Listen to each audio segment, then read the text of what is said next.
Hello दोस्तों, PKR electrical engineering classes में आपका स्वागत है। सिविल इंजीनियरिंग का जो पेपर था यूपिटर प्लस सी, उसका थर्ड पार्ट डिस्कस करते हैं। 71 क्वेश्चन है। किसी संपत्ति की आकृति और डिजाइन आदि के कारण चलान समाप्त हो गया हो, यानी कि किसी संपत्ति की जो आकृति और डिजाइन है, यानी कि सर्कुलेशन ऑफ द शेप और डिजाइन ड्यू टू एंड अभी समाप्त हो गया हो, तो उसको कहते हैं हम अप्रचलन। उसको क्या कहते हैं? अप्रचलन। भवन निर्माण में विद्युत और पानी की एक मुश्त, यानी कि इलेक्ट्रिसिटी जो चार्ज होता है और वाटर का जो एडिट लिया जाता है वो कितने प्रतिशत लिया जाता है? वो 8% लिया जाता है। दर विश्लेषण करते समय चिनाई कार्यों में पानी का जो वाटर सरचार्ज लिया जाता है वो कितने % लिया जाता है? वो 1.5% लिया जाता है। फोर बेयरिंग किसी लाइन की है, यानी कि मान लीजिए ए बी की फोर बेयरिंग है। मान लीजिए यहाँ से नाप रहे हैं नॉर्थ से ए बी की, ये ए है और ये बी पॉइंट है। तो ए बी कितना है? 35 डिग्री। ये कितना बना? 35 डिग्री। ये नॉर्थ लाइन होगी, तो ये कितना हो जाएगा अपने आप? ये कितना हो जाएगा? 35 डिग्री। तो 180 में से घटा देंगे तो कितना बचेगा? 180 में से घटाएंगे 35 को तो कितना बचेगा? 180 माइनस 35, ये आपका बचा 145। ये कितना बचा आपका? 145। और 15 डिग्री फिर से पूर्व में बी सी की लाइन, यानी कि बी से सी 15 डिग्री, तो 15 डिग्री, तो 15 डिग्री प्लस ऐड कर देंगे तो कितना हो जाएगा? 160 डिग्री। कितना हो जाएगा? 160 डिग्री।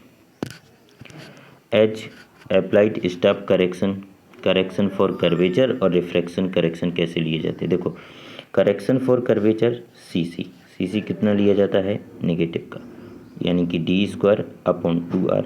नेगेटिव का d² अपॉन 2r होता है, तो कैसा होता है? नेगेटिव, यानी कि पहला तो नेगेटिव होगा। मतलब कॉफिशेंट ऑफ कर्वेचर जो होता है वो नेगेटिव, और कॉफिशेंट ऑफ रिफ्रैक्शन कैसा होता है? पॉजिटिव, यानी कि नेगेटिव पॉजिटिव। तो जब देखते हैं इसकी वैल्यू, कॉफिशेंट ऑफ कर्वेचर की वैल्यू जो होती है वो होती है माइनस, कितनी होती है? माइनस की वैल्यू होती है -0.0785 d²। ये क्या होता है? Coefficient of curvature. Coefficient of curvature, coefficient of refraction CR की वैल्यू होती है पॉजिटिव प्लस 0.01121 d²। और कंबाइंड कर्वेचर दोनों को ऐड कर देते हैं तो कंबाइंड की होती है -0.0673 d²। तो यानी कि कॉफिशेंट ऑफ कर्वेचर का साइन पूछ रहा, तो करेक्शन कैसा होगा? कॉफिशेंट ऑफ कर्वेचर का नेगेटिव और कॉफिशेंट ऑफ रिफ्रैक्शन का positive.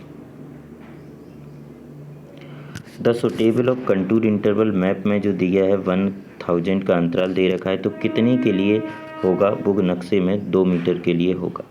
Least count of the prismatic compass. Prismatic compass का लीस्ट काउंट कितना होता है? 15 डिग्री। प्रिज्मेटिक कंपास का लीस्ट काउंट कितना होता है? 15 मिनट। और आपका अगर सर्वेयर कंपास का पूछता है तो कितना होता है? 30। प्रिज्मेटिक लीस्ट काउंट का 15 मिनट, सर्वेयर का 30 मिनट।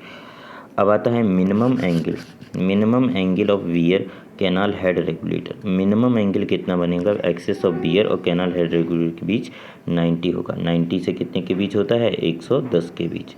तो मिनिमम एंगल कितना होगा? 90।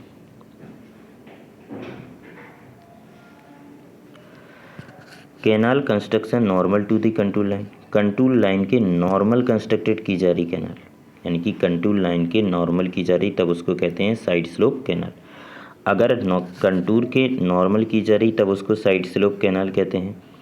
अगर यही चीज़ मान लीजिए कि कंटूर के पैरेलल होती तो उसे कंटूर कैनाल कहते हैं। अगर वाटर साइड लाइन पर होती तो उसे वाटर साइड लाइन, यानी कि नॉर्मल रिज लाइन पर होती है।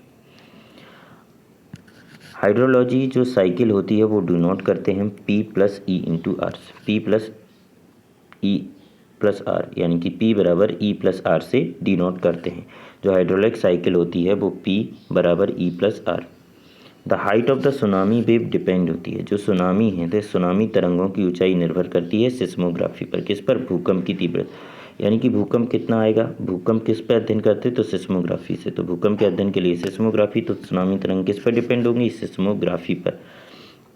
जो टावर होता है, टावर इज में, टावर किस आपके जो ब्रिजेज हैं वो किस में बनेगा तो डॉट ब्रिजेज में बनेगा, किस में, डॉट ब्रिज।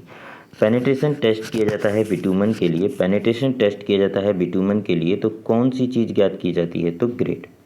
पेनिट्रेशन टेस्ट बिटूमन के लिए होता है, तो उससे क्या पता चलता है उसकी किस ग्रेड का बिटूमन है। स्लोप जो लिया जाता है विलेज रोड में लेस देन नहीं होना चाहिए 110 से, कितने से 110। थिकनेस जो होती है डामर लेट की बिटूमन लेयर पर जो थिकनेस होती है वो 5 से 10 सेंटीमीटर की होनी चाहिए। डामर की जो थिकनेस होती है बिटूमन पर वो कितनी होनी चाहिए, 5 से 10 centimetre. 1 degree curve is equivalent, 1 degree curve is equivalent. अगर देखिए नॉर्मल बात करेंगे 20 मीटर के लिए, 20 मीटर जब दे रखा हो, 20 मीटर रेडियस के लिए जब निकालते हैं, 20 मीटर जीवा के लिए जब हम 1 डिग्री का कर्व निकालते हैं तो 1145 अपॉन आर आता है 1 डिग्री बराबर, ठीक। और इसी प्रकार अगर 30 मीटर के लिए निकालते हैं तो 1720 आता है, 1720 बटे आर।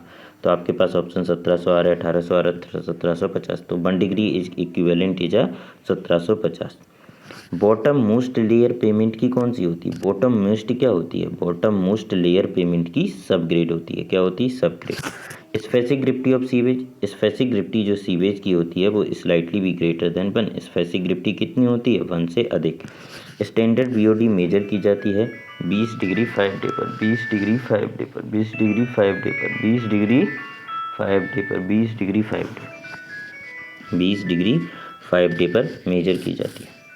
सीवर लाइन 12 बजे जो होती है वो फ्लो हो जाता है अप्रॉक्सीमेटली, कितना हो जाता है, एवरेज का हाफ इक्वल थ्राइस या ट्वाइस, तो लगभग दुगना हो जाता है, कितना हो जाता है, दुगना हो जाता है। द मूवमेंट ऑफ इनर्शिया जो होता है सर्कुलर, जो मूवमेंट ऑफ इनर्शिया होता है सर्कुलर डिवाइस का वो कितना होता है, axis passing through the pi D square 64, pi D square 64, pi D square 64 होगा, ठीक। ग्रुप ऑफ फोर्स जो होगा अगर रिजल्टेंट 0 हो जाए, ग्रुप ऑफ कितने भी फोर्सेज लग रहे हैं किसी बलों के सेट का जो परिणामी अगर शून्य हो जाए तो उसे क्या कहते हैं, साम्यावस्था में होंगे, बल क्या होंगे, साम्यावस्था में होंगे। दो बल एक दूसरे के अपोजिट कार्य कर रहे हैं तो उनका परिणामी क्या होगा, एक बल इस तरफ कार्य कर रहा है, एक बल इस तरफ, यानी कि अगर हम परिणामी वाला फॉर्मूला लगाएंगे तो आर बराबर अंडर रूट एफ स्क्वायर लगा के F square plus F square plus 2f1 F cos f2 cos theta लगा के थीटा बराबर 180 रख देंगे, तो जब वैल्यू निकलेगी तो कितनी आएगी, 0, यानी कि दो अपोजिट डायरेक्शन में लग रहे तो परिणामी बल शून्य होगा। Moisture content well season timber का मॉइस्चर कंटेंट कितना होता है, 10 से 12 होता है। Initial setting time ordinary cement का 30 मिनट कितना होता है, 30 मिनट होता है। इनिशियल सेटिंग टाइम कितना होता है, 30 मिनट। फाइनल सेटिंग टाइम आपका 10 hour. When the plastic limit soil is greater than liquid limit, plastic limit ज़्यादा हो गई लिक्विड लिमिट से, तो प्लास्टिसिटी इंडेक्स आईपी बराबर क्या होता है, सबसे पहले प्लास्टिसिटी इंडेक्स यानी कि liquid limit minus plastic limit. जब प्लास्टिक लिमिट इससे ग्रेटर होगी लिक्विड से तो आईपी की वैल्यू कैसी आएगी, नेगेटिव। लेकिन नेगेटिव नहीं लेना है तो नेगेटिव नहीं, तो आईपी की वैल्यू कितनी हो जाएगी, 0। ये याद रख, इंपॉर्टेंट है, मोस्ट इंपॉर्टेंट, क्योंकि ऐसे क्वेश्चन आते हैं कि नेगेटिव वैल्यू आएगी तो नेगेटिव नहीं लेना है, तो वैल्यू कितनी होगी हमेशा 0, वैल्यू कितनी होगी 0। मिनिमम डेप्थ जो होती है फाउंडेशन क्लेली सॉइल के लिए जो मिनिमम डेप्थ होती है वो कितनी होती है, 0.9 मीटर। कितना होता है, 0.9 मीटर। पुटी जो मेड की जाती है यानी कि जो निर्मित की जाती है वो पाउडरेट चॉक और लिंसीड ऑयल से बनाई जाती है, पाउडरेट चॉक और लिंसीड ऑयल से बनाई जाती है। जो स्लोप होता है which is a slope 4 sided, जो स्लोप होता है उसको क्या कहते हैं, मैंसर्ड रूफ। जो स्लोप होता है किसी छत में चारों तरफ स्लोप होते तो उसे मैंसर्ड रूफ कहते हैं। सिलम जो होती है वर्केबिलिटी का, जो सिलम होता है वर्केबिलिटी का maximum aggregate should not be exceed, किसी भी कंडीशन से 38 mm से अधिक नहीं होना चाहिए। कितने mm से अधिक नहीं होना चाहिए, 38 mm से अधिक नहीं होना चाहिए।